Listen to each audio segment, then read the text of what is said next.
असलामुअलैकुम। उम्मीद करनी है तुसी सारे खैरियत नाल होवोगे। ਗਿਆਨੀ ਸੰਤ ਸਿੰਘ ਮਸਕੀਨ ਆਪਣੀ ਕਥਾ ਦੇ ਵਿੱਚ ਕਰਮਾਂ ਦੇ ਚਰਚੇ ਦੇ ਬਾਰੇ ਗੱਲ ਕਰਦੇ ਨੇ। ਜਿਹੜੇ ਚੰਗੇ ਕਰਮ ਹੈ ਉਹਨਾਂ ਦਾ ਵੀ ਚਰਚਾ ਹੁੰਦਾ ਤੇ ਜਿਹੜੇ ਮਾੜੇ ਕਰਮ ਹੈ ਉਹਨਾਂ ਦਾ ਵੀ ਚਰਚਾ ਹੁੰਦਾ ਹੈ। ਇਹਨਾਂ ਦਾ ਕੀ ਫਾਇਦਾ ਹੁੰਦਾ, ਕੀ ਨੁਕਸਾਨ ਹੁੰਦਾ ਹੈ, ਇਹ ਅਸੀਂ ਅੱਜ ਦੀ ਕਥਾ ਵਿੱਚ ਜਾਣਾਂਗੇ। ਸੋ ਚੱਲ ਕੇ ਕਥਾ ਸੁਣਨੇ ਆ, ਫਿਰ ਕਰਨੇ ਆ ਉਸ ਤੇ ਵਿਚਾਰ। ਸਨਮਾਨਯੋਗ ਗੁਰੂ ਰੂਪ ਸਾਧ ਸੰਗਤ ਜੀਓ, ਫਤਿਹ ਪ੍ਰਵਾਨ ਕਰਨੀ।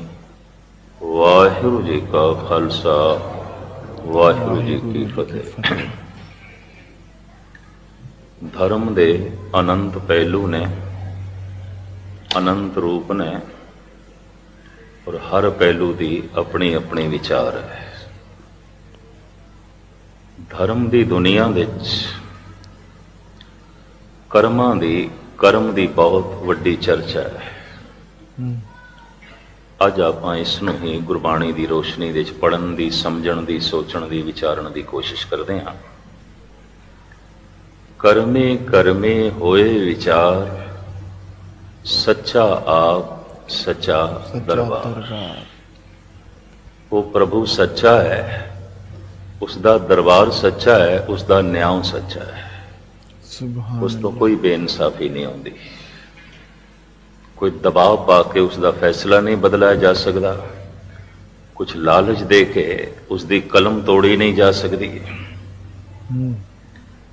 ਕੋਈ ਹੋਰ ਕਿਸੇ ਪ੍ਰਕਾਰ ਦਾ ਲੋਭ ਲਾਲਚ ਰੱਖ ਕੇ ਉਹਦੇ ਫੈਸਲੇ ਨੂੰ, ਉਸਦੇ ਇਰਾਦੇ ਨੂੰ ਨਾ ਮੋੜਿਆ ਜਾ ਸਕਦਾ, ਨਾ ਤੋੜਿਆ ਜਾ ਸਕਦਾ। ਇਸ ਵਾਸਤੇ ਕਹਿੰਦੇ ਨੇ ਉਹ ਅਟਲ ਹੈ, ਉਸ ਦਾ ਨਿਆਂ ਅਟਲ ਹੈ।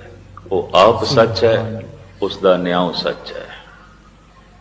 ਇਹ ਗੱਲ ਵੱਖਰੀ ਹੈ ਕਿ ਦੁਨੀਆ ਵਿੱਚ ਜਿੱਥੇ ਇਨਸਾਫ ਮਿਲੇ, ਸਾਰੇ ਅਰਬ ਵਿੱਚ, ਈਰਾਨ, ਅਫਗਾਨਿਸਤਾਨ ਤੇ ਭਾਰਤ ਵਿੱਚ ਉਸ ਨੂੰ ਅਦਾਲਤ ਕਹਿੰਦੇ ਨੇ।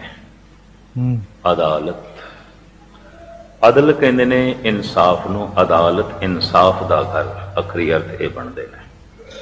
ਅਦਲ ਇਨਸਾਫ, ਅਦਾਲਤ ਇਨਸਾਫ ਦਾ ਘਰ। ਮੁਨਸਫ ਜਿਹੜਾ ਇਨਸਾਫ ਕਰੇ, ਮੁਨਸਫ ਜੋ ਇਨਸਾਫ ਕਰੇ। ਅਦਾਲਤ ਜਿੱਥੇ ਅਦਲ ਹੋਵੇ, ਜਿੱਥੇ ਇਨਸਾਫ ਹੋਵੇ। ਬਾਕੀ ਦੁਨੀਆ ਬਾਰੇ ਤੇ ਸ਼ਾਇਦ ਮੇਰੀ ਇਤਨੀ ਜਾਣਕਾਰੀ ਨਾ ਹੋਵੇ, ਪਰ ਭਾਰਤ ਬਾਰੇ ਮੇਰੀ ਜਾਣਕਾਰੀ ਹੈ। ਉੱਥੇ ਤੇ ਅਗਰ ਪੈਸੇ ਹਨ ਤੇ ਇਨਸਾਫ ਖਰੀਦ ਲਓ, ਅਗਰ ਤਾਕਤ ਹੈ ਤੇ ਇਨਸਾਫ ਖੋ ਲਓ। ਜੇ ਤਾਕਤ ਨਹੀਂ ਹੈ ਇਨਸਾਫ ਖੋਣ ਦੀ, ਤੇ ਜੇ ਪੈਸਾ ਨਹੀਂ ਹੈ ਇਨਸਾਫ ਖਰੀਦਣ ਦੀ, ਤਾਂ ਇਨਸਾਫ ਮੁਫਤ ਦੇ ਉੱਥੇ ਕਿਸੇ ਨੂੰ ਨਹੀਂ ਮਿਲਦਾ ਹੈ। ਤੇ ਬਹੁਤ ਸਾਰੇ ਦੇਸ਼ਾਂ 'ਚ ਵੀ ਇਸ ਤਰ੍ਹਾਂ ਨਾਮ ਹੀ ਆਉਂਦਾ ਹੈ ਅਦਾਲਤ। ਅਦਲ ਕਿੱਥੇ ਮਿਲਦਾ ਹੈ, ਇਨਸਾਫ ਕਿੱਥੇ ਮਿਲਦਾ ਹੈ? ਪਰ ਸੱਚਾ ਆਪ ਸੱਚਾ ਦਰਬਾਰ। ਪਰਮਾਤਮਾ ਸੱਚਾ ਹੈ, ਉਸ ਦਾ ਦਰਬਾਰ ਸੱਚਾ ਹੈ, ਉਸ ਦਾ ਨਿਆਂ ਵੀ ਸੱਚਾ ਹੈ।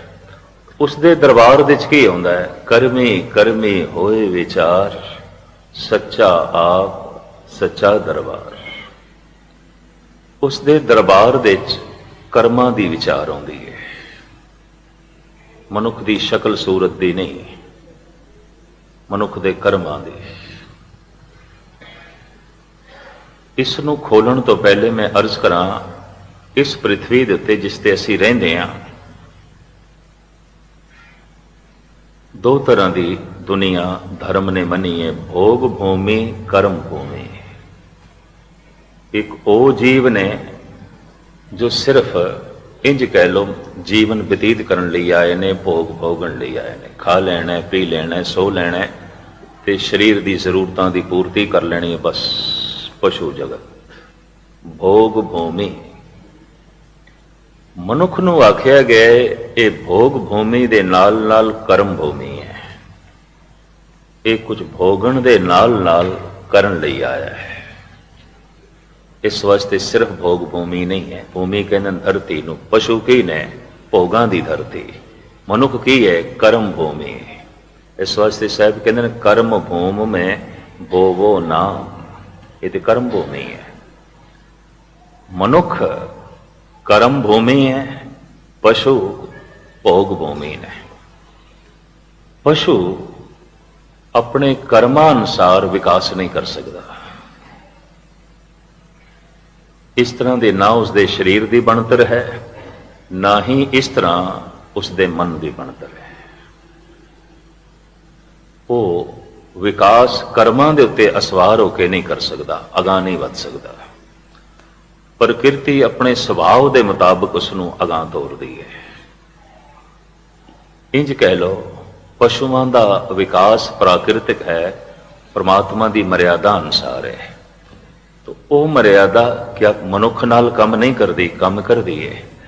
ਮਨੁੱਖ ਨਾਲ ਪਰਮਾਤਮਾ ਦੀ ਸੁਤੰਤਰ ਮਰਿਆਦਾ ਕੰਮ ਕਰਦੀ ਹੈ ਵੀ ਇੱਥੇ ਇਸ ਨੂੰ ਸੁਤੰਤਰਤਾ ਦੇ ਦਈਏ, ਤੇਰੀ ਮਰਜ਼ੀ ਹੈ, ਤੂੰ ਕੀ ਕਰਨਾ ਹੈ।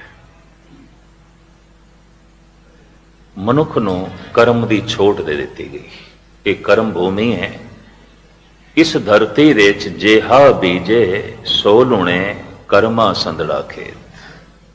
ਜੈਸਾ ਜੈਸਾ ਤੂੰ ਬੀਜ ਬੋਵੇਂਗਾ ਵੈਸਾ ਵੈਸਾ ਤੇਰੇ ਝੋਲੀ ਦੇ ਵਿੱਚ ਉਸ ਦਾ ਫਲ ਪਵੇਗਾ।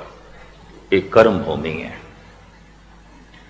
ਚੂੰਕਿ ਖੁੱਲ ਇਤਨੀ ਪਰਮਾਤਮਾ ਨੇ ਦੇ ਦਿੱਤੀ ਮਨੁੱਖ ਨੂੰ, ਤੋ ਸਤਪੁਰਸ਼ਾਂ ਨੇ, ਬ੍ਰਹਮ ਗਿਆਨੀਆਂ ਨੇ ਕਿਹਾ ਇਹ ਖੁੱਲ ਵੀ ਤੇ ਤੇਰੀ ਦਿੱਤੀ ਹੋਈ ਹੈ, ਪਰ ਸਾਡਾ ਕੀ? ਸਾਡੇ ਕੋਲ ਕੁਝ ਵੀ ਨਹੀਂ ਹੈ, ਕੁਝ ਵੀ ਨਹੀਂ ਹੈ ਸਾਡੇ ਕੋਲ। ਇਸ ਤੋਂ ਆਮ ਲੋਕਾਂ ਨੇ ਬੜੇ ਗਲਤ ਅੰਦਾਜ਼ੇ ਲਾਏ, ਸਾਡੇ ਕੋਲ ਕੀ ਹੈ? ਕਰਨ ਕਰਾਵਨ ਉਹ ਆਪੇ ਹੈ। ਜੇ ਸਾਡੇ ਕੋਲ ਸੁਤੰਤਰਤਾ ਵੀ ਹੈ ਤੇ ਉਸਦੀ ਦਿੱਤੀ ਹੋਈ ਇਸ ਹਿਸਾਬ ਨਾਲ ਠੀਕ ਹੈ, ਉਹ ਕਰਨ ਕਾਰਨ ਹੈ, ਸਭ ਕੁਝ ਉਹੀ ਕਰ ਰਿਹਾ ਹੈ। ਪਰ ਉਸਨੇ ਸਾਨੂੰ ਖੁੱਲ੍ਹ ਦਿੱਤੀ ਹੈ। ਤੂੰ ਸੱਚ ਵੀ ਬੋਲ ਸਕਦਾ ਹੈ, ਝੂਠ ਵੀ ਬੋਲ ਸਕਦਾ ਹੈ, ਅਗਾਂਹ ਵੀ ਜਾ ਸਕਦਾ ਹੈ, ਪਿੱਛੇ ਵੀ ਜਾ ਸਕਦਾ ਹੈ, ਉੱਪਰ ਵੀ ਉੱਠ ਸਕਦਾ ਹੈ, ਥੱਲੇ ਵੀ ਜਾ ਸਕਦਾ ਹੈ। ਇਤਨੀ ਖੁੱਲ੍ਹ ਦਿੱਤੀ ਹੈ। ਪਰ ਚੂੰਕਿ ਖੁੱਲ੍ਹ ਉਸੇ ਦੀ ਦਿੱਤੀ ਹੋਈ ਹੈ, ਤੇ ਜਿਨ੍ਹਾਂ ਦੇ ਅੰਦਰ ਬ੍ਰਹਮ ਗਿਆਨ ਘਟਤ ਹੋਇਆ ਉਹਨਾਂ ਨੇ ਆਖਿਆ ਵੀ ਠੀਕ ਹੈ, ਖੁੱਲ੍ਹ ਤੋਂ ਦਿੱਤੀ, ਅੱਗੇ ਜਾਣ ਦੀ, ਪਿੱਛੇ ਜਾਣ ਦੀ, ਸੱਚ ਵੀ ਬੋਲ ਸਕਦੇ ਹਾਂ, ਤੇਰੇ ਨਾਲ ਜੁੜ ਵੀ ਸਕਦੇ ਹਾਂ, ਤੇ ਇੱਥੋਂ ਦੂਰ ਵੀ ਹੋ ਸਕਦੇ ਹਾਂ। ਪਰ ਖੁੱਲ੍ਹ ਤੇ ਤੇਰੀ ਦਿੱਤੀ ਹੋਈ ਹੈ ਨਾ, ਤੇਰੀ ਖੁੱਲ੍ਹ ਕਰਕੇ ਤੇਰੇ ਤੱਕ ਪਹੁੰਚੇ ਤੇ ਤੇਰੀ ਖੁੱਲ੍ਹ ਕਰਕੇ ਦੂਰ ਹੋ ਗਏ ਤੇ ਇੱਥੋਂ। ਇਸ ਵਕਤ ਸਾਡੇ ਕੋਲ ਕੀ ਹੈ? ਕੁਝ ਵੀ ਨਹੀਂ। ਉਮੀਦ ਹੈ ਪਕੜ ਦੇ ਚ ਆਈ ਹੋਵੇਗੀ ਗੱਲ ਆਪ ਤੇ। ਕਈ ਦਫਾ ਸਤਪੁਰਸ਼ ਜਿਸ ਸਿਖਰ ਦੇ ਉੱਤੇ ਬੋਲਦੇ ਨੇ ਨਾ, ਆਮ ਲੋਕਾਂ ਦੀ ਉਹ ਸਿਖਰ ਨਹੀਂ ਹੁੰਦੀ। ਉਹਨਾਂ ਦੇ ਖੜੇ ਹੋਣ ਦਾ ਤਲ ਕੁਛ ਹੋਰ ਹੁੰਦਾ ਹੈ, ਔਰ ਉਹ ਜਿਸ ਤਲ ਤੋਂ ਬੋਲ ਰਹੇ ਹੁੰਦੇ ਨੇ ਉਹ ਤਲ ਕੁਛ ਹੋਰ ਹੈ। ਇਸ ਵਾਸਤੇ ਕਈ ਦਫਾ ਸਤਪੁਰਸ਼ ਕਹਿੰਦੇ ਕੁਛ ਨੇ, ਜਗਤ ਸਮਝਦਾ ਕੁਛ ਹੈ। ਇਹ ਵੀ ਮੈਂ ਅਰਜ਼ ਕਰਦੇ ਹਾਂ, ਮਹਾਪੁਰਸ਼ ਨੇ ਆਖਿਆ ਕੁਛ ਹੈ, ਗੁਰੂਆਂ ਨੇ ਆਖਿਆ ਕੁਛ ਹੈ, ਜਗਤ ਨੇ ਸਮਝਿਆ ਕੁਛ ਹੈ। ਕਾਰਨ ਐਸਾ ਕਿਉਂ ਹੋਇਆ ਹੈ? ਤਾਲਮੇਲ ਨਹੀਂ ਬੈਠਿਆ। ਗੱਲ ਬਹੁਤ ਉੱਚੀ ਸੀ, ਬਹੁਤ ਉੱਚੀ ਸੀ, ਸਿਰ ਦੇ ਉੱਪਰੋਂ ਲੰਘ ਗਈ। ਜਦ ਇਹ ਆਖਿਆ ਜਾਂਦਾ ਹੈ ਕਰਮ ਕਰ,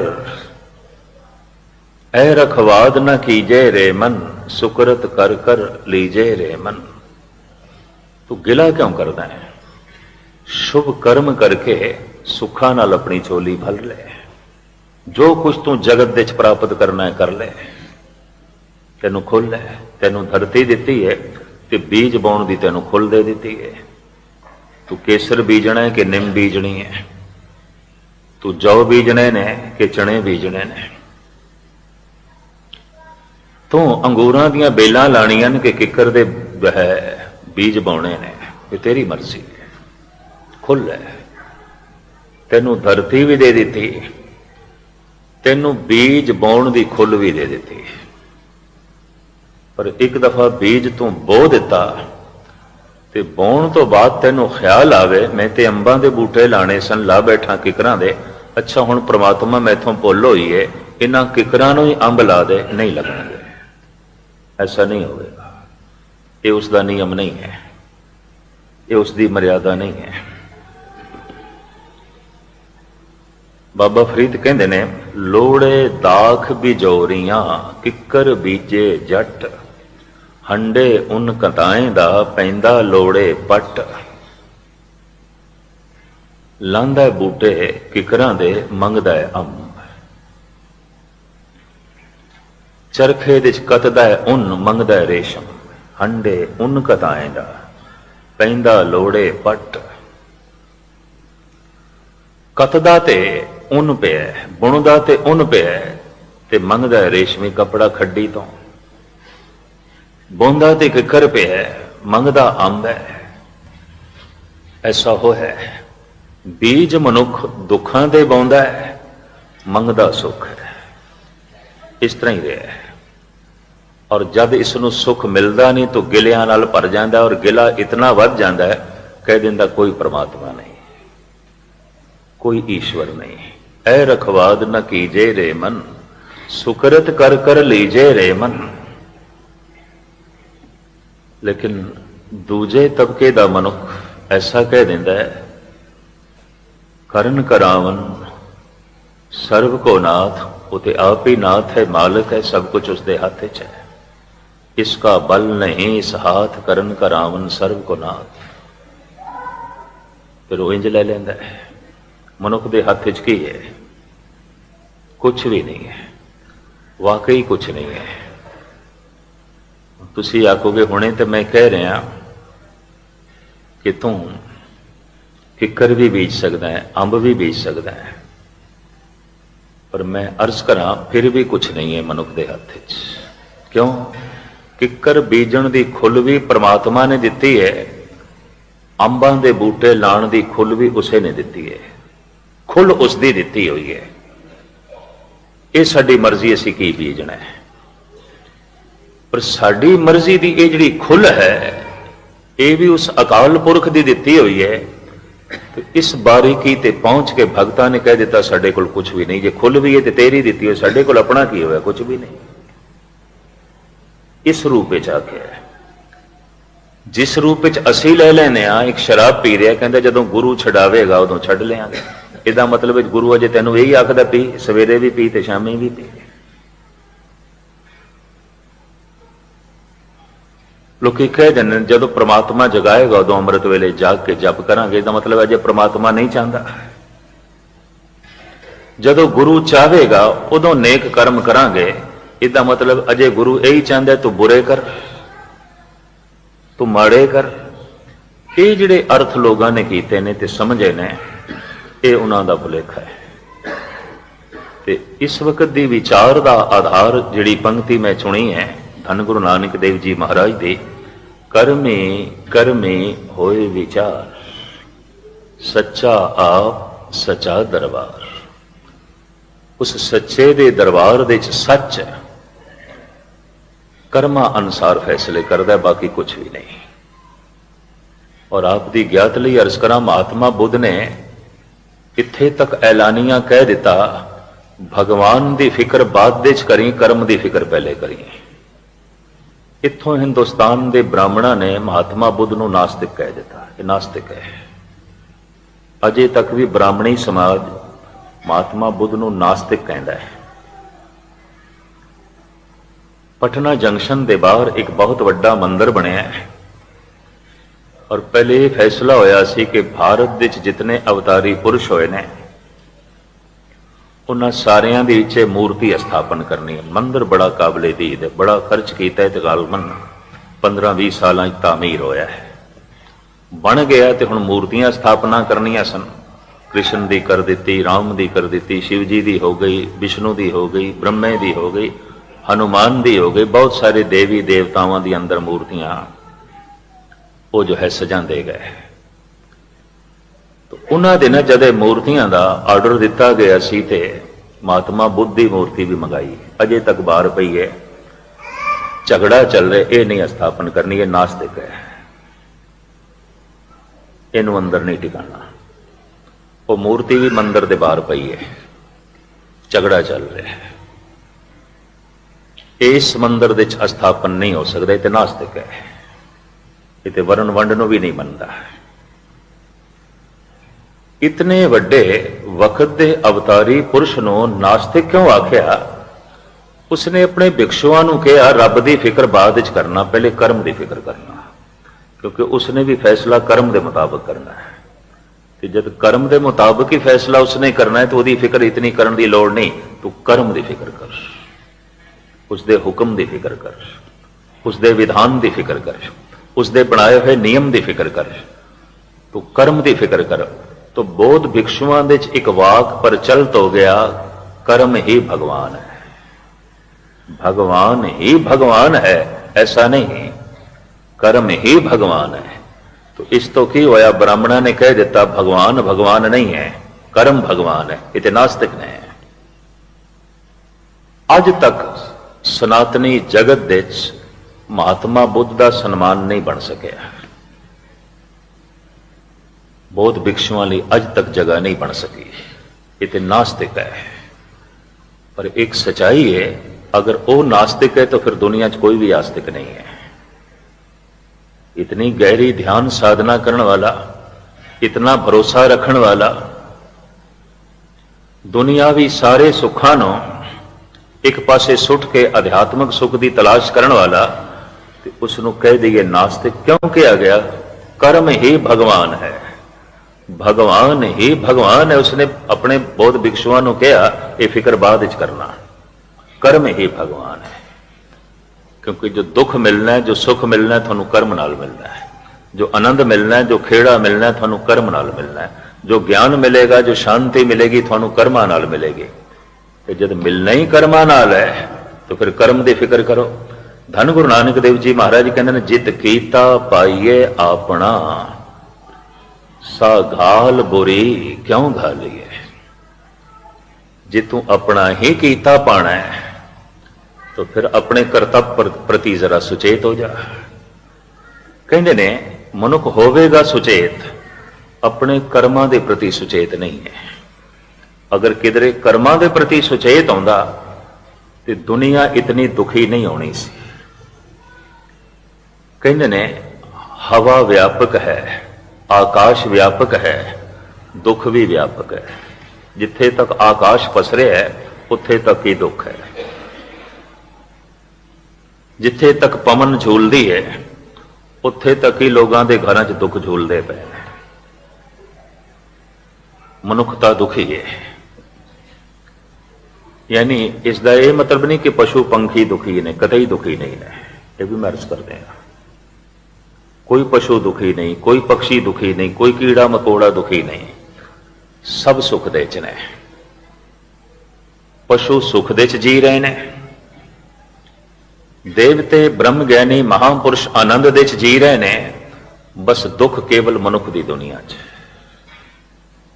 और साहिबां नूं इत्थे तक कहना पिया, बाली रोवे नाए भतार, नानक दुखिया सब संसार। समूह जगत, मनुखी जगत, मैं फिर अर्ज करा बाकी नहीं, बाकी सब सुख दे च ने। कारण पशु जो जी रहा है लोड़ां दे तल ते, मनुख जी रहा है ख्वाहिशां दे तल ते। लोड़ां दी पूर्ति ना होए पशु तड़पदा है, ख्वाहिशां दी पूर्ति ना होए मनुख तड़पदा है। बगौर मुताला करना, सिर्फ लोड़ां दी पूर्ति होंदी ते पशुआं दी तरह मनुख भी सुखी होना सी।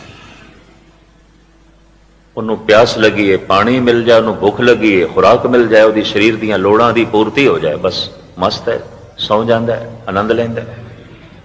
पशु सुखी ने,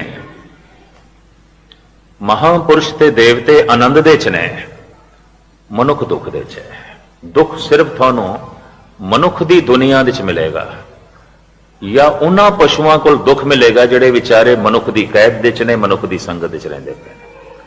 उन्हां दी प्राकृतिक जिंदगी च फर्क पा दिता है।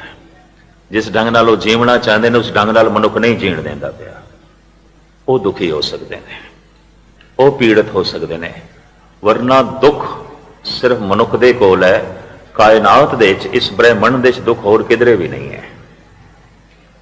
बनस्पति खेड़े च है, पशु सुख दे च ने, कीड़े मकोड़े भी सुख दे च ने। यह भी महर्ज करते हैं। एक विष्टा का जंतु भी सुख दे च है, एक गंदगी दे च लिपटिया हुआ सूअर भी सुख दे च है। मैं फिर अर्ज करा, एक मनुख दुख दे च है, एक मनुख की संगत दे जिहड़े पशु रह रहे हैं, मनुख की कैद दे च, वो बेचारे दुखी हो सकते हैं। वरना पशु दुखी नहीं ने, पंछी दुखी नहीं ने। पशु जी रहे ने लोड़ां दे तल दी पूर्ति थे, लोड़ां पूरियां हो गई, सुखी। ਮਨੁੱਖ ਲੋੜਾਂ ਦੇ ਨਾਲ ਜੀ ਰਿਹਾ ਹੈ ਖਾਹਿਸ਼ਾਂ ਦੇ ਤਲ ਤੇ। ਲੋੜਾਂ ਪੂਰੀਆਂ ਨਾ ਹੋਣ ਪਸ਼ੂ ਤੜਪਦਾ ਹੈ, ਖਾਹਿਸ਼ਾਂ ਪੂਰੀਆਂ ਨਾ ਹੋਣ ਮਨੁੱਖ ਬੇਚੈਨ ਹੁੰਦਾ ਹੈ, ਮਨੁੱਖ ਤੜਪਦਾ ਹੈ। ਤੇ ਖਾਹਿਸ਼ਾਂ ਦਾ ਇੱਕ ਹੋਰ ਬੜਾ ਭਿਅੰਕਰ ਨਿਯਮ ਹੈ, ਇੱਕ ਖਾਹਿਸ਼ ਪੂਰੀ ਹੋਵੇ ਨਾ ਤੇ ਪੂਰੀ ਹੁੰਦਿਆਂ ਉਹ 10 ਖਾਹਿਸ਼ਾਂ ਨੂੰ ਜਨਮ ਦੇ ਜਾਂਦੀ ਹੈ। ਜੈਸੇ ਇੱਕ ਮਨੁੱਖ ਜ਼ਮੀਨ ਤੋਂ ਰੁਖਸਤ ਹੁੰਦਿਆਂ ਹੋਇਆਂ ਵੱਡਾ ਹੋ ਗਿਆ, ਜਵਾਨ ਹੋ ਗਿਆ, ਵਿਆਹਿਆ ਗਿਆ, ਬੁੱਢਾ ਹੋ ਗਿਆ, ਜ਼ਮੀਨ ਤੋਂ ਰੁਖਸਤ ਹੁੰਦਿਆਂ 2 4 5 7 ਬੱਚਿਆਂ ਨੂੰ ਜਨਮ ਦੇ ਜਾਂਦਾ ਹੈ। ਪਿੱਛੇ ਆਪਣੀ ਸੰਤਤ ਛੋੜ ਜਾਂਦਾ, ਆਪਣਾ ਖੂਨ ਛੋੜ ਜਾਂਦਾ। ਜ਼ਮੀਨ ਤੋਂ ਰੁਖਸਤ ਹੁੰਦਿਆਂ ਮਨੁੱਖ 2 4 ਬੱਚੇ ਛੋੜ ਜਾਂਦਾ ਹੈ। ਇੱਕ ਖਾਹਿਸ਼ ਪੂਰੀ ਹੁੰਦਿਆਂ ਇੱਕ ਖਾਹਿਸ਼ ਮਰਦਿਆਂ 5 10 ਖਾਹਿਸ਼ਾਂ ਨੂੰ ਜਨਮ ਦੇ ਜਾਂਦੀ ਹੈ। ਹੁਣ ਪੂਰੀ ਇੱਕ ਹੋਈ ਹੈ ਤੇ 10 ਹੋਰ ਪੈਦਾ ਹੋਈਆਂ ਨੇ, ਫਿਰ ਉਹਨਾਂ 'ਚ ਪੂਰੀ ਇੱਕ ਹੋਈ ਹੈ ਤੇ ਫਿਰ 10 20 ਹੋਰ ਪੈਦਾ ਹੋ ਗਈਆਂ ਨੇ, ਤਾਂ ਰੋਜ਼ ਤੇ ਖਾਹਿਸ਼ਾਂ ਵੱਧਦੀਆਂ ਜਾਣਗੀਆਂ, ਖਾਹਿਸ਼ਾਂ ਦੀ ਭੀੜ। ਇਸ ਤਰ੍ਹਾਂ ਜਿਵੇਂ ਮੌਤ ਦਰ ਘਟ ਜਾਏ ਤੇ ਜਨਮ ਦਰ ਵੱਧ ਜਾਏ ਤਾਂ ਮਨੁੱਖਾਂ ਦੀ ਭੀੜ ਹੋ ਜਾਂਦੀ ਹੈ। ਖਾਹਿਸ਼ ਪੂਰੀ ਤੇ ਕੋਈ ਹੁੰਦੀ ਹੈ, ਇਹ ਵੀ ਮੈਂ ਅਰਜ਼ ਕਰਦੇ ਹਾਂ। ਹੁੰਦੀ ਉਹ ਵੀ ਕਰਮ ਅਨੁਸਾਰ ਹੈ, ਉਂਝ ਨਹੀਂ।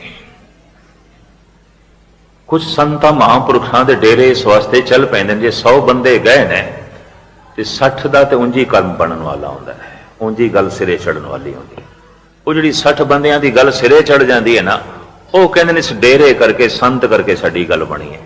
ਉਹ ਫਿਰ 60 ਕਮ ਸੇ ਕਮ ਹੋਰ 60 ਨੂੰ ਲੈ ਆਉਂਦੇ ਨੇ, ਤੇ ਉਹਨਾਂ ਦੇ ਚੋਂ ਵੀ ਕੁਛ ਇੱਕ ਦੀ ਗੱਲ ਤੇ ਉਂਝ ਹੀ ਬਣਨ ਵਾਲੀ ਹੁੰਦੀ, ਜੇ ਡੇਰੇ ਨਾ ਵੀ ਜਾਂਦੇ ਤਾਂ ਵੀ ਬਣਨੀ ਸੀ। ਇਹ ਵੀ ਮਰਜ਼ ਕਰਦੇ ਆ, ਜੇ ਨਾ ਵੀ ਤੀਰਥਾਂ ਤੇ ਜਾਂਦੇ ਤਾਂ ਵੀ ਬਣਨੀ ਸੀ। ਬਸ ਪਖੰਡ ਇਸ ਤਰ੍ਹਾਂ ਦੁਨੀਆ ਦੇ ਵਿੱਚ ਵੱਧਦਾ ਹੈ, ਅਗਿਆਨ ਦੇ ਅਸਰ ਤੇ। ਇੱਕ ਖਾਹਿਸ਼ ਪੂਰੀ ਹੁੰਦਿਆਂ 10 ਖਾਹਿਸ਼ਾਂ ਨੂੰ ਜਨਮ ਦੇ ਜਾਂਦੀ ਹੈ। ਤਾਂ ਇਸ ਤਰ੍ਹਾਂ ਖਾਹਿਸ਼ਾਂ ਦੀ ਭੀੜ ਵੱਧਦੀ ਜਾਂਦੀ ਹੈ। ਪਸ਼ੂ ਲੋੜਾਂ ਦੇ ਤਲ ਤੇ ਜੀਂਦੇ ਨੇ, ਮਨੁੱਖ ਖਾਹਿਸ਼ਾਂ ਦੇ ਤਲ ਤੇ ਜੀਵਦੇ ਨੇ। ਲੋੜਾਂ ਦੀ ਪੂਰਤੀ ਨਾ ਹੋਵੇ ਤੇ ਪਸ਼ੂ ਤੜਪਦਾ ਹੈ, ਖਾਹਿਸ਼ਾਂ ਦੀ ਪੂਰਤੀ ਨਾ ਹੋਵੇ ਮਨੁੱਖ ਤੜਪਦਾ ਹੈ। ਔਰ ਸਾਰੀਆਂ ਖਾਹਿਸ਼ਾਂ ਕਿਸ ਦੀਆਂ ਪੂਰੀਆਂ ਹਨ? ਕਤਈ ਨਹੀਂ। ਇੱਕ ਦਿਨ ਮਨੁੱਖ ਹੀ ਪੂਰਾ ਹੋ ਜਾਂਦਾ ਹੈ, ਖਤਮ ਹੋ ਜਾਂਦਾ ਹੈ। ਖਾਹਿਸ਼ਾਂ ਕਿਤਨੀਆਂ ਪੂਰੀਆਂ ਹੁੰਦੀਆਂ ਨੇ? ਹਜ਼ਾरों ਖਾਹਿਸ਼ें ਸਾਥ ਲੇਕਰ ਦਮ ਨਿਕਲਦਾ ਹੈ। ਅਲੀ ਕਹਿੰਦਾ ਇੱਕ ਇੱਕ ਸਵਾਸ ਦੇ ਅੰਤਿਮ ਸਮੇਂ ਕਿਤਨੀਆਂ ਖਾਹਿਸ਼ਾਂ ਨਿਕਲਦੀਆਂ ਜਿਹੜੀਆਂ ਅੰਦਰ ਪਈਆਂ ਸਨ, ਜਗ੍ਹਾ ਮਲ ਕੇ ਬੈਠੀਆਂ ਸਨ, ਵੀ ਅੱਜ ਸਾਡੀ ਗੱਲ ਬਣੇਗੀ, ਅੱਜ ਸਾਡੀ ਗੱਲ ਬਣੇਗੀ। ਗੱਲ ਕੀ ਬਣਨੀ? ਉਹ ਸਵਾਸ ਹੀ ਨਿਕਲ ਗਏ ਨੇ। हजारों ख्वाहिशें साथ लेकर दम निकलता है। मुख्तसर जो है मैं अर्ज करा, दुख केवल मनुख की दुनिया च है। ऋषिकेश दे अज तो कोई गालबन 25-26 साल पुरानी गल होगी। रामकली राग का शब्द चल रहा सी, सहन सरदान दे इंद्र रोआया, परसराम रोवे घर आया। जपजी साहब तो लैके उत्थे रागमाला तक संपूर्ण कथा होंदी है और उत्थे एक नियम है 5 साल भोग पाते ने लाजमी, ताकि विद्यार्थियों को ज्ञान मिलता रहे। उस दौरान 1 महीना दास भी हाजिरी भरता रहे। जदों दास कथा कर रहा सी, रामकली लाग चलिया तो यह शब्द भी आ गया जिस दियां आखलियां पंक्तियां सन, बाली रोवे नाए भतार, नानक दुखिया सब संसार, मन्ने नाव सोई जन जाए, अवरी कर्म न लेखे पाए। ये पंक्ति मनुख ने अपनी तरफों बनाई हुई ने। नानक दुखिया सब संसार, सो सुखिया जिस नाम आधार। इस तरह की पंक्ति गुरु ग्रंथ साहब विच नहीं है, इस तरह नहीं है। ये तो लोगों ने अपने कोलों बना लिया, जिन्होंने बोध नहीं है, समझ नहीं है। बाली रोवे नाए भतार, नानक दुखिया सब संसार, मन्ने नाव सोई जन जाए, अवरी कर्म न लेके लाए। इसकी वजाहत दास ने किधरे 2 दिन की थी। बड़ा एक दार्शनिक सियाणा साधु सिंध के इलाके का सी। ਭੇਖ ਭਗਵਾ ਅੱਜ ਕੱਲ੍ਹ ਉਸ ਦਾ ਡੇਰਾ ਕਰਨਾਲ ਦੇ 'ਚ ਬਹੁਤ ਜ਼ਈਫ ਹੋ ਗਿਆ, ਉਹ ਵੀ ਕਿਧਰੇ ਬੈਠਾ ਸੀ। ਕਥਾ ਦੀ ਸਮਾਪਤੀ ਤੋਂ ਬਾਅਦ ਖੜਾ ਹੋ ਗਿਆ। ਸਾਧੂਆਂ ਦਾ ਇਕੱਠ ਸੀ, ਜੋ 30-40 ਸਰੋਤੇ ਬੈਠੇ ਸਨ, ਸਾਧੂ ਹੀ ਸਨ, ਨਿਰਮਲੇ ਉਦਾਸੀਨ। ਮੈਨੂੰ ਕਹਿਣ ਲੱਗਾ, ਮਸਕੀਨ ਜੀ, ਇਹ ਜੋ ਗੁਰੂ ਨਾਨਕ ਨੇ ਆਖਿਆ ਹੈ ਇਹ ਅਤੀ ਉਪਮਾ ਅਲੰਕਾਰ ਹੈ। ਸਾਹਿਤਿਕ ਦੁਨੀਆ ਵਿੱਚ, ਕਵਿਤਾ ਦੀ ਦੁਨੀਆ 'ਚ ਅਲੰਕਾਰਾਂ ਨੂੰ ਵਰਤਿਆ ਜਾਂਦਾ ਹੈ, ਗਹਿਣਿਆਂ ਨੂੰ, ਗੱਲ ਨੂੰ ਸਜਾਉਣ ਵਾਸਤੇ, ਬੋਲਾਂ ਨੂੰ ਸਜਾਉਣ ਵਾਸਤੇ। ਜੈਸੇ ਗੁਰੂ ਨਾਨਕ ਦੇਵ ਜੀ ਮਹਾਰਾਜ ਕਹਿੰਦੇ ਨੇ, ਮੁਖ ਝੂਠ ਵਿਭੂਖਨ ਸਾਰੰਗ। ਇਹ ਬ੍ਰਾਹਮਣ ਬੋਲਦਾ ਤੇ ਝੂਠ ਪਿਆ, ਪਰ ਤੂੰ ਗਹਿਣੇ ਸੱਚ ਦੇ ਪਵਾ ਦਿੱਤੇ ਨੇ, ਉਸਨੂੰ ਬੜਾ ਸ਼ਿੰਗਾਰ ਦਿੱਤਾ ਹੈ ਤੂੰ। ਤੇ ਹੁਣ ਲੋਕਾਂ ਨੂੰ ਇੰਝ ਪ੍ਰਤੀਤ ਹੁੰਦਾ ਪਿਆ ਜਿਵੇਂ ਸੱਚ, ਝੂਠ ਨੂੰ ਵੀ ਸ਼ਿੰਗਾਰ ਦਈਏ, ਚਮਕਾ ਦਈਏ, ਚੱਲਦਾ ਹੈ, ਬੜੇ ਸੋਹਣੇ ਢੰਗ ਨਾਲ ਚੱਲਦਾ ਹੈ, ਚੱਲਦਾ ਸੱਚ ਦੇ ਆਸਰੇ ਤੇ ਗਹਿਣੇ ਸੱਚ ਦੇ ਹੀ ਪਵਾਉਣੇ ਪੈਂਦੇ ਨੇ। ਕੋਈ ਝੂਠ ਆਪਣੇ ਰੂਪ ਵਿੱਚ ਚੱਲ ਨਹੀਂ ਸਕਦਾ ਜਿੰਨੇ ਚਿਰ ਤੱਕ ਉਸ ਨੂੰ ਸੱਚ ਨਾਲ ਨਾ ਜੋੜੀਏ। ਝੂਠ ਬੋਲਣ ਵਾਲਾ ਵੀ ਕਹਿੰਦਾ ਮੈਂ ਸੱਚ ਕਹਿ ਰਿਹਾ, ਜੋੜਨਾ ਉਸ ਨੂੰ ਸੱਚ ਨਾਲ ਹੀ ਪੈਂਦਾ। ਭਾਵੇਂ ਝੂਠ ਹੈ ਪਰ ਗਹਿਣੇ ਉਸ ਨੂੰ ਸੱਚ ਦੇ ਪਵਾਉਣੇ ਪੈਂਦੇ ਨੇ, ਸ਼ਿੰਗਾਰ ਉਸ ਨੂੰ ਸੱਚ ਦਾ ਦੇਣਾ ਪੈਂਦਾ ਹੈ। ਇੱਕ ਤੇ ਇਹ ਹੈ, ਇੱਕ ਹੁੰਦਾ ਅਤੀ ਉਪਮਾ ਅਲੰਕਾਰ। ਜੈਸੇ ਕਿਸੇ ਨੂੰ ਕਹਿ ਦੇਣਾ ਤੇਰੇ ਜਿਹੜੇ ਦੰਦ ਨੇ ਤੇ ਮੋਤੀਆਂ ਵਰਗੇ ਨੇ, ਅਤੀ ਉਪਮਾ ਅਲੰਕਾਰ। ਇਹ ਮੁਖੜਾ ਤੇ ਚੰਨ ਦੀ ਤਰ੍ਹਾਂ ਹੈ, ਅਤੀ ਉਪਮਾ ਅਲੰਕਾਰ। ਸਾਹਿਤਿਕ ਦੁਨੀਆ ਵਿੱਚ, ਕਾਵਿ ਦੁਨੀਆ ਵਿੱਚ ਇਸ ਦੀ ਆਪਣੀ ਮਹਾਨਤਾ ਹੈ, ਇਸ ਨੂੰ ਮੰਨਦੇ ਨੇ। ਮੈਨੂੰ ਕਹਿਣ ਲੱਗੇ, ਗੁਰੂ ਨਾਨਕ ਦੇ ਕੋਲ ਹਿਰਦਾ ਜੋ ਸੀ ਉਹ ਸੰਗੀਤਕਾਰ ਦਾ ਸੀ ਤੇ ਕਵੀ ਦਾ ਸੀ, ਸ਼ਾਇਰ ਦਾ ਸੀ। ਇਸ ਸਤਿਗੁਰਾਂ ਨੇ ਅਤੀ ਉਪਮਾ ਅਲੰਕਾਰ ਵਰਤਿਆ ਹੈ ਤੇ ਤੁਸੀਂ ਕੱਲ ਤੇ ਅੱਜ 2 ਘੰਟੇ ਲਾਏ ਨੇ। ਦੁੱਖ ਹੀ ਦੁੱਖ ਹੈ ਬਈ, ਆਸਮਾਨ ਵਿਆਪਕ ਹੈ ਤੇ ਦੁੱਖ ਵਿਆਪਕ ਹੈ, ਹਵਾ ਵਿਆਪਕ ਹੈ ਤੇ ਦੁੱਖ ਵਿਆਪਕ ਹੈ। ਕਹਿਣ ਲੱਗੇ ਮੈਂ ਸਹਿਮਤ ਨਹੀਂ, ਇਹ ਅਤੀ ਉਪਮਾ ਅਲੰਕਾਰ ਹੈ। ਤੇ ਅਤੀ ਉਪਮਾ ਅਲੰਕਾਰ ਨੂੰ ਇਤਨਾ ਸਪਸ਼ਟ ਨਹੀਂ ਕਰੀਦਾ ਜਿਤਨਾ ਤੁਸੀਂ ਕੀਤਾ ਹੈ। ਮੈਨੂੰ ਇੰਝ ਕਹਿਣ ਲੱਗਾ, ਆਖਿਰ ਮਨੁੱਖੀ ਦੁਨੀਆ 'ਚ ਕਿਧਰੇ ਆਨੰਦ ਵੀ ਹੈ, ਖੇੜਾ ਵੀ ਹੈ, ਖੁਸ਼ੀਆਂ ਵੀ ਹਨ, ਔਰ ਇਸੇ ਨੂੰ ਵਜ਼ਾਹਤ ਕਰਕੇ ਤੇ ਪੱਕੀ ਮੋਹਰ ਲਾ ਦੇਣੀ ਕਿ ਨਾਨਕ ਦੁਖੀਆ ਸਭ ਸੰਸਾਰ, ਇਹ ਸ਼ੋਭਾ ਨਹੀਂ ਦਿੰਦਾ। ਮੈਂ ਕਿ ਮਹਾਂਪੁਰਖੋ, ਸਿਆਣੇ ਹੋ ਤੁਸੀਂ, ਚਿੰਤਕ ਹੋ, ਔਰ ਉਮਰ ਦੇ ਲਿਹਾਜ਼ ਵਿੱਚ ਵਾਕਈ ਮੈਂ ਉਹਨਾਂ ਦੇ ਸਾਹਮਣੇ ਬਹੁਤ ਛੋਟਾ ਸੀ, ਔਰ ਵਿਦਿਆ ਪੜ੍ਹਾਈ ਚਿੰਤਕ ਦੇ ਵਿੱਚ ਉਹਨਾਂ ਦੀ ਦੁਨੀਆ ਬੜੀ ਅੱਗੇ ਸੀ, ਕਿਉਂਕਿ ਵਿਚਾਰ ਵਟਾਂਦਰਾ ਅਕਸਰ ਚੱਲਦਾ ਰਹਿੰਦਾ ਸੀ। ਪਰ ਇਸ ਤਰ੍ਹਾਂ ਵੀ ਉਹ ਹਿੰਮਤ ਕਰ ਲੈਣਗੇ ਕਿ ਸਾਰਿਆਂ 'ਚ ਖੜੇ ਹੋ ਕੇ ਇੰਝ ਕਹਿਣਗੇ। ਉਸ ਦਿਨ ਮੈਂ ਉਹਨਾਂ ਦੀ ਬਹਿਬਲਤਾ ਦੇਖੀ, ਬਿਲਕੁਲ ਅਸਹਿਮਤੀ। ਕਹਿਣ ਲੱਗੇ ਨਹੀਂ, ਇਹ 2 ਘੰਟੇ ਤੁਸੀਂ ਲਾਇਆ ਐਵੇਂ ਜ਼ਾਇਆ ਕੀਤੇ, ਦੁੱਖ ਇਤਨਾ ਨਹੀਂ ਹੈ। ਇਹ ਗੁਰੂ ਨਾਨਕ ਨੇ ਅਤੀ ਉਪਮਾ ਅਲੰਕਾਰ ਵਰਤਿਆ ਹੈ, ਜਿਸ ਨੂੰ ਤੁਸੀਂ ਹੂ ਬਹੁ ਸੱਚ ਕਰਕੇ ਬਿਆਨ ਪੈ ਕਰਦੇ ਹੋ। ਇਹ ਅਲੰਕਾਰ ਹੈ, ਗਹਿਣਾ ਹੈ, ਭੂਸ਼ਣ ਹੈ, ਵਾਸਤਵਿਕ ਐਸਾ ਨਹੀਂ ਹੈ। ਮੈਂ ਕਿਹਾ ਮੈਨੂੰ ਤੇ ਵਾਸਤਵਿਕ ਐਸਾ ਹੀ ਦਿਖਾਈ ਦਿੰਦਾ ਹੈ, ਔਰ ਜੋ ਗੁਰੂ ਨਾਨਕ ਨੇ ਆਖਿਆ ਇਹ ਅਤੀ ਉਪਮਾ ਅਲੰਕਾਰ ਨਹੀਂ ਹੈ।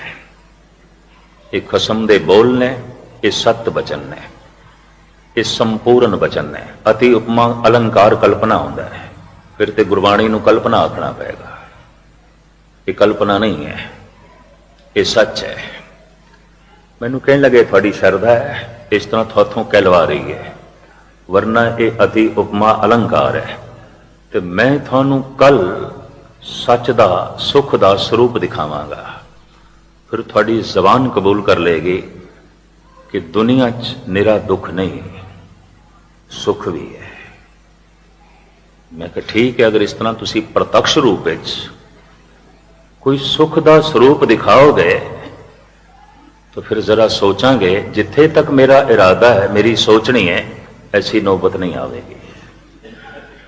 ਤੁਸੀਂ ਇਸ ਤਰ੍ਹਾਂ ਦਾ ਕੋਈ ਪ੍ਰਮਾਣ ਪੇਸ਼ ਨਹੀਂ ਕਰ ਸਕਦੇ। ਉਹ ਹੱਸ ਪਏ ਉੱਥੇ, ਤੇ ਉਹਨਾਂ ਦੀ ਹੱਸੀ ਇੰਝ ਸੀ ਜਿਵੇਂ ਕਟਾਕਸ਼, ਜਿਵੇਂ ਤਨਸ, ਵੀ ਜਿਵੇਂ ਮੂਰਖ ਕੁਝ ਸਮਝਦਾ ਨਹੀਂ।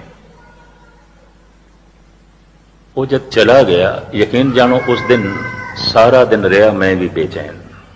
मैं कि पता नहीं की दिखाएगा, की लियावेगा। किधरे ऐसा तो नहीं है कि मैं ही कोई ज्यादा कह गया तो गल इतनी मैं स्पष्ट ना कर सका। नींदरा किसनों कहते ने, नींद का ना आना यह भी मैंने उस दिन पता चलिया। मैंने रात में नींद भी नहीं पई, दिमाग सोचता ही रहा भाई इन्हें सारे साधुओं के इकट्ठ दे पग लानी है। सियाणा बड़ा है, चिंतक बड़ा है, सूझवान है, कई किताबों का लिखारी है, संस्कृत ते फारसी ते अरबी का महापंडित है। ये तो पता नहीं की दिखावेगा और कोई मामूली चीज़ पेश नहीं करेगा, क्योंकि मामूली सोचने का मनुख ही नहीं है। खैर ज्यों ज्यों करके सवेर हुई, कथा का वकत होया। कथा उत्थे अमृत वेले आउंदी सी, सूरज निकलण तो पहले पहले समाप्ति हो जाती सी। गंगा ते इशनान करके साधु उत्थे ही नितनेम कर लेंदे सन, अपना जो कुछ करना है, ते फिर कथा जो है एक तरीके नाल संध्या चलदी सी। इन कथा दास ने आरंभ की थी, पर मन उखड़िया हुआ है तो जबान भी उखड़ी हुई है। घंटा जरूर मैं पास किया, लेकिन मैंने खुद भी नहीं पता कि मैं घंटे च की आखिया। ये भी मेरी उस दिन हालत रही। वो साधु आया जब कोई मैनू 15-20 मिनट बोलदियां हो गए, उहदे हत्थ च खिड़े हुए गुलाब के फुलों का गुलदस्ता सी, ते मैं सोचिया शरधा ते ये भी गुरु ग्रंथ साहब की पूरी रखता है। एन अमृत वेले सोहने जिहा फुलों का गुलदस्ता लैके आया है। मत्था जरूर उसने टेकिया, फुल नहीं भेंट किए, अपने हाथ च ही रखे। एन बैठता भी कोने से, बिल्कुल कोने च बैठ गया। कथा की समाप्ति तो बाद खड़े होकर मैनू कहन लगा, मस्कीन जी ये थानू फुल दिखाई देंदे ने, ये जो मेरे हाथ दे गुलाब के फुलों का गुलदस्ता है थानू दिखाई देंदा है? मैं कहा प्रभु की बख्शिश है, रहमत है, अखां च रोशनी है, दिखाई देंदा है। मैनू कहन लगा जे दिखाई देंदे ने थानू ये फुल, तो फिर फुलों का हासा भी दिखाई देंदा होवेगा, इन्हां दी मुस्कुराहट भी दिखाई देंदी होवेगी, ते इन्हां दा स्वप्न भी दिखाई देंदा होवेगा। मैं कहा ठीक है, बिल्कुल ठीक है, ये हसदे हुए प्रतीत हो रहे हैं। कहंदा इतने हासे दे होंदे हां, इतनी खुशी दे होंदे हां, इतने खिड़ाव दे होंदे हां और इतने स्वप्न दे होंदे हां, क्या ये आखना फबदा है, चंगा लगता है? नानक दुखिया सब संसार, ऐसा खेड़ा सामने होवे, एक स्वप्न का नमूना सामने होवे, खेड़े की तस्वीर सामने होवे, मुस्कुराहट का मुजस्मा सामने होवे, क्या ये बोल फबदे ने? नानक दुखिया सब संसार अति उपमा अलंकार है। ये किसे किसे थां ते घटित होवेगा, सब जगह ते नहीं। मन तो बोझ थोड़ा हल्का होया। मैं कहा महात्मा जी धन्यवाद थोड़ा, तुसी मैनू खेड़े दे खुशियां दे सुख दे दर्शन कराए। कल तुसी वैदा कीता सी, अज दिखाया, तस्लीम मनदे हैं। गालबन कल वैदा कीता ते अज दिखाया, ये 24 घंटे हो गए, ते हुण 12 घंटिया वास्ते बस सतगुर की हजूरी च रख जाओ, इत्थे ही रख जाओ, बाकी गल आपां शामी करांगे, बाकी चर्चा थोड़े नाल शामी होवेगी। इन्हां ही फुल्लां दे संबंध च इन्हां नूं जरा बस इत्थे ही रख जाओ। गुलाब हिंदुस्तान दे खिड़दा है गर्मियां दे दिनां खास करके, और बड़ी महक, बड़ी खुशबू। मैनूं चंगी तरह याद है जब मैं दूरों देखा उन्हां दी अखां भर आईयां, कहंदे शाम नूं ते मुरझा जाणगे ते फिर की गल होवेगी? ते मैं कहा मुरझाना कोई आसमान तो टपकेगा, ये जिहड़ा मुरझाना है ना इसे ही खेड़े दे चों निकलेगा, ये जिहड़ी मौत है इसे ही जिंदगी दे चों निकलेगी। ये जिहड़ी करूपता है ना, इसे ही सुअपण दे चों निकलेगी। ये जो कब्र है इसे ही जिंदगी दी बनेगी। मैनू चंगी तरह याद है, टाह निकल गई उसके मूँह चो, और मेरे हिरदे ने तस्लीम किया निरा पखंडी नहीं, गल नूं पकड़न वाला समझण वाला भी है, कोरा हंकारी नहीं। कहने लगा गुरु नानक ने जो कुछ आख्या सही है, गुरु नानक के संबंधित जो मैं शब्द आके मैं वापस लेना कि ठीक है। बाली रोवे नाए भतार, नानक दुखिया सब संसार। दुख व्यापक है, मूर्ख दा दुखी होना कुदरती है, सियाणा भी दुखी है। निर्धन दा दुखी होना कुदरती है, धनवान भी दुखी है। बल्कि मनोचिंतक ते कहते ने निर्धन देश इतने दुखी नहीं जितने धनवान देश दुखी ने। निर्धन मनुख इतना दुखी नहीं जितना धनवान दुखी है, और निर्गुण मूर्ख इतना दुखी नहीं, क्योंकि मूर्खता दा जो करके उसनों दुख का इतना एहसास नहीं आता जितना कि सियाणा दुखी है, चिंतक दुखी है। दुख ते व्यापक है, कमजोर भी दुखी है, ताकतवर भी दुखी है, निर्बल भी दुखी है, बलवान भी दुखी है, निर्धन भी दुखी है, धनवान भी दुखी है, करूप भी दुखी है, सुंदर भी दुखी है, छोटा भी दुखी है, बड़ा भी दुखी है।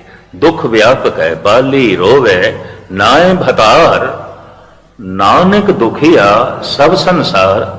मनुखता दी झोली च इतने दुख देख के ख्याल आ जाता है किधरे गलत बीज ते नहीं बोए गए। कड़वे फलों नूं वेख के कहते दरखत की पहचान आती है, फलों तो पहचान आती है, बोया की सी। बीज की पहचान किस तो होगी? फल तो। कड़वे फलों नूं वेख के फौरन अंदाजा लगता है बीज ठीक नहीं बोए गए, गलत बोए गए ने। अजोकी साइंस सफल हो गई है बीज दे वृक्ष वेखण दे और बीज दे फल वेखण दे। ऐसियां खुर्दबीना तैयार हो गई ने, साइंटिस्ट वेख लेंदे ने ये ऐसा फुल निकलेगा, ऐसा फल निकलेगा, और फुलों का यह रंग होगा, फल इतने आकार का होगा अगर अनुकूल धरती मिल गई। बीज दे फल वेखण दे सफल होया है साइंटिस्ट विज्ञानक, कर्मां दे फल वेखण दे सफल होया संत भगत। उन्होंने दिस पिया कर्मां दे बीज दे इहदे चों दुख निकलेगा, इहदे चों कलेश निकलेगा, इस दे चों सुख निकलेगा, इस दे चों आनंद निकलेगा। उहदे कोल अपनी दृष्टि। इस वास्ते उसने विज्ञान ने कोशिश की बीज चंगे वधिया बनाई है। तो पहले नालों वधिया बीज ने, पहले नालों चंगियां कणकां दी फसल है, फलों की फसल है, फुलों की फसल है, और बहुतात दे च है, बड़े सोहने ढंग नाल है। अगर इस तरह ना होंदा तो इस वधी हुई आबादी की शायद इतनी पूर्ति भी नहीं हो सकती सी। बीज नूं वधिया करन दे साइंस का बहुत बड़ा हथ है, और साइंटिस्ट सफल होया है बीज दे फल वेखण दे। संत सफल होया कर्म दे फल वेखण दे। इस कर्म चो दुख निकलेगा, इस कर्म चो सुख निकलेगा, इस कर्म चो परम आनंद निकलेगा। और ये नियम परमात्मा ने आप बनाया है। अगर कोई दुखी है तो एक गल स्पष्ट हो गई, बीज ऐसा बोया गया जिस तो दुख निकले है। और जे दुख है तो फिर परमात्मा कसूरवार नहीं, क्योंकि आज तक ऐसा होया है। फ्राइड ने किधरे कह दिता कि गालबन 60% बीमारियां जद्दी आउंदियां ने। मां नूं कोई रोग सी ते अगे औलाद नूं हो गया, और प्यो नूं कोई रोग सी ते अगों पुत्र नूं हो गया, जद्दी रोग। तो फ्राइड ने ऐसा कह दिता, तेरे शरीरक रोगां लई तू जिम्मेवार नहीं, तेरे मां बाप जिम्मेवार है। तो हुण संस्कार भी शुरू मां बाप देंदे ने। बोलना सोचना ये पहले तो मां बाप तो ही मिलता है, जो है मनुखी बच्चे ना। तो फ्राइड ने ऐसा कह दिता, तेरे सोग ते चिंता लई तेरे मां बाप जिम्मेवार ने, और तेरे शरीरक रोग लई तेरे मां बाप जिम्मेवार ने। मां बाप तो शरीर आया, रोगी शरीर आया, वो दोषी ने। और उसने उस वक्त ऐलानिया कहा सी इस जर्मनी के प्रसिद्ध डॉक्टर नूं कि दुनिया दे इस तरह के जितने रोगी बंदे ने उन्हां कोल औलाद पैदा करने का हक खो लेना चाहिए है, नहीं तो दुनिया दे रोगी ही रोगी होंगे। उसने अपने ढंग नाल ऐसा आख्या। तेरे शरीरक रोगां लई तेरे मां बाप जिम्मेवार ने, तेरे मानसिक संताप लई तेरे मां बाप जिम्मेवार ने। मानसिक रोगां लई ते शरीरक रोगां लई मां बाप जिम्मेवार ने। अजे इसका असर यूरोप की दुनिया च पै रहा सी, पनीरी ते नवी पनीरी ते नौजवानों ते, और मां बाप का सन्मान घटना शुरू हो गया सी। इस ख्याल तो कार्ल मार्क्स ने एक होर चोट कर दी, तेरी आर्थिक औकड़ा लई समाज जिम्मेवार है, तू जिम्मेवार नहीं। तेरी आर्थिक तंगियां लई, तेरे आर्थिक कलेश लई, तेरे आर्थिक संताप लई समाज जिम्मेवार है। और मेरियां आर्थिक जो है कमजोरियां ते दुखा लई समाज जिम्मेवार है। मेरे शरीरक रोगां लई, मेरे मानसिक संताप लई मां बाप जिम्मेवार ने। मैं तो स्वतंत्र हो गया, मेरा तो फिर कोई कसूर ही नहीं, फिर तो हर बंदा बेकसूर हो गया, फिर तो मेरा कोई दोष ही नहीं, फिर तो दोष मां बाप का हो गया, दोष समाज का हो गया। गुरु ग्रंथ साहब जी महाराज की रोशनी फ्राइड के ख्यालों को लईए, कार्ल मार्क्स के ख्यालों को लईए, साहब कहते मां बाप दोषी नहीं ने, समाज भी दोषी नहीं है, फिर कौन दोषी है? दद्दा दोष न देव काहू, दोष कर्मा अपने जो मैं किया सो मैं पाया, दोष न दीजे अवर जना। कोई मां बाप दोषी नहीं ने, कोई समाज दोषी नहीं। तेरे दुखा लई तेरे कर्म दोषी ने, तेरे दुखा लई तू जिम्मेवार है, ना मां बाप ना समाज। तू किसी नूं जिम्मेवार नहीं ठहरा सकता, तू अपना दोष किसी ते भी नहीं सुट सकता। तेरे दुख लई, तेरी मानसिक पीड़ा लई, तेरे शरीरक रोगां लई, तेरियां आर्थिक औकड़ां लई तू जिम्मेवार है। ना समाज जिम्मेवार और ना ही मां बाप जिम्मेवार। तू स्वयं दद्दा दोष ना काहूं, दोष कर्मा अपने जो मैं किया सो मैं पाया, दोष न दीजे अवर जना।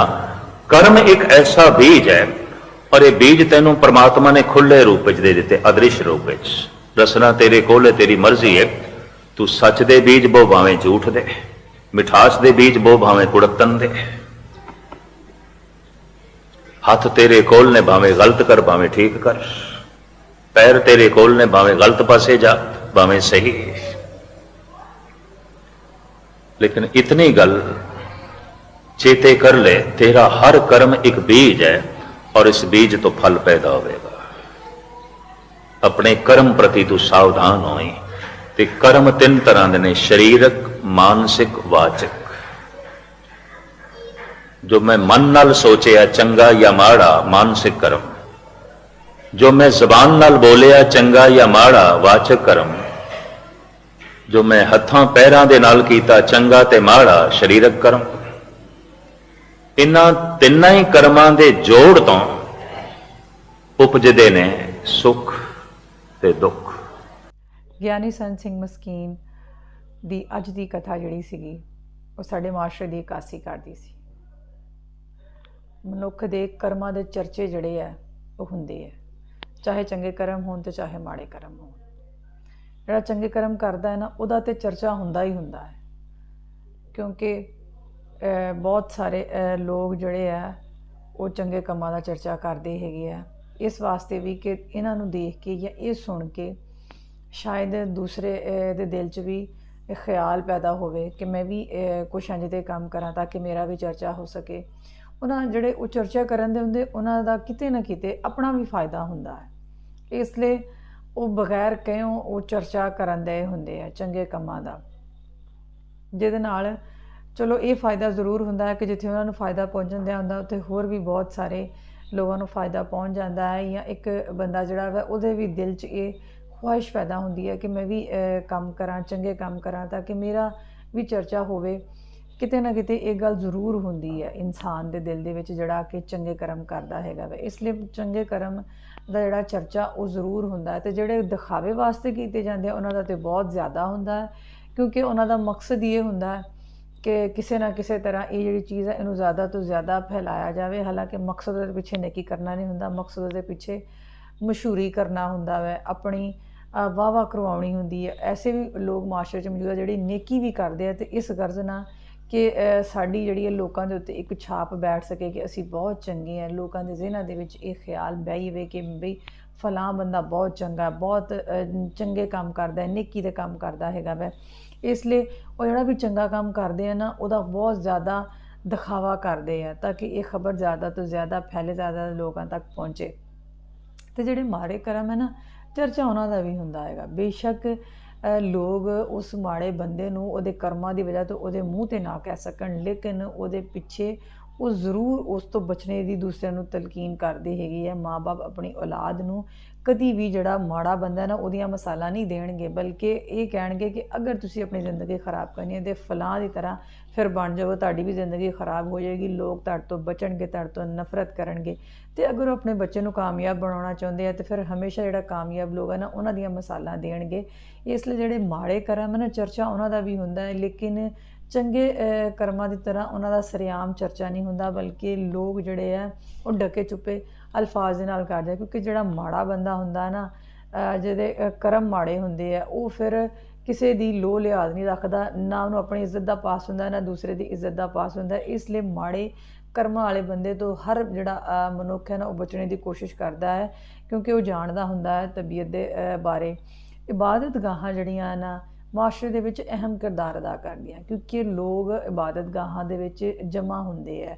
ਹਰ ਧਰਮ ਦੇ ਵਿੱਚ ਲੋਕ ਜਾਂਦੇ ਹੈਗੇ ਆ, ਜਿਹੜੇ ਵੀ ਔਕਾਤ ਹੈਗੇ ਆ ਇਬਾਦਤ ਕਰਨ ਵਾਸਤੇ ਉੱਥੇ ਜਾਂਦੇ ਆ। ਜਦੋਂ ਜਾਂਦੇ ਆ ਫਿਰ ਆਪਸ 'ਚ ਮੇਲ ਮਿਲਾਪ ਹੁੰਦਾ ਹੈ, ਜਿਹੜੇ ਆ ਵਿਚਾਰ ਸਾਂਝੇ ਹੁੰਦੇ ਆ, ਔਰ ਜਿਹੜੀ ਅੱਛਾਈ ਕਰਨੇ ਦੀ ਖੂਬੀ ਹੈ ਨਾ ਉਹ ਪੈਦਾ ਹੁੰਦੀ ਹੈ, ਨੇਕੀ ਕਰਨੇ ਦੀ ਜਿਹੜੀ ਖੂਬੀ ਹੈ ਉਹ ਪੈਦਾ ਹੁੰਦੀ ਹੈ। ਫਿਰ ਜਿਹੜੇ ਸੰਤ ਪ੍ਰਚਾਰਕ ਹੈਗੇ, ਪੰਡਤ ਹੈਗੇ, ਮੌਲਾਨਾ ਹਜ਼ਰਾਤ ਹੈਗੇ ਆ, ਉਹ ਫਿਰ ਜਿਹੜੇ ਆ ਆਪਣੇ ਵਿਚਾਰ ਸਾਂਝੇ ਕਰਦੇ ਆ, ਨੇਕੀ ਵਾਲੇ ਪਾਸੇ ਲਿਆਉਂਦੇ ਹੈਗੇ ਆ, ਔਰ ਇਹ ਚੀਜ਼ਾਂ ਜਿਹੜੀਆਂ ਮੈਂ ਅਸਰ ਰੱਖਦੀਆਂ ਹੈਗੀਆਂ ਮੈਂ। ਬਹੁਤ ਵਧੀਆ ਕਥਾ ਸੀਗੀ। ਫਿਰ ਤੁਹਾਨੂੰ ਇਹ ਕਥਾ ਕਹਿੰਦੀ ਲੱਗੀ ਕਮੈਂਟ ਕਰਕੇ ਲਾਜ਼ਮੀ ਦੱਸਿਓ। ਰੱਖਿਓ ਆਪਣਾ ਢੇਰ ਸਾਰਾ ਖਿਆਲ। ਮਿਲਾਂਗੇ ਅਗਲੀ ਵੀਡੀਓ ਦੇ ਨਾਲ। ਅੱਲਾਹ ਹਾਫ਼ਿਜ਼।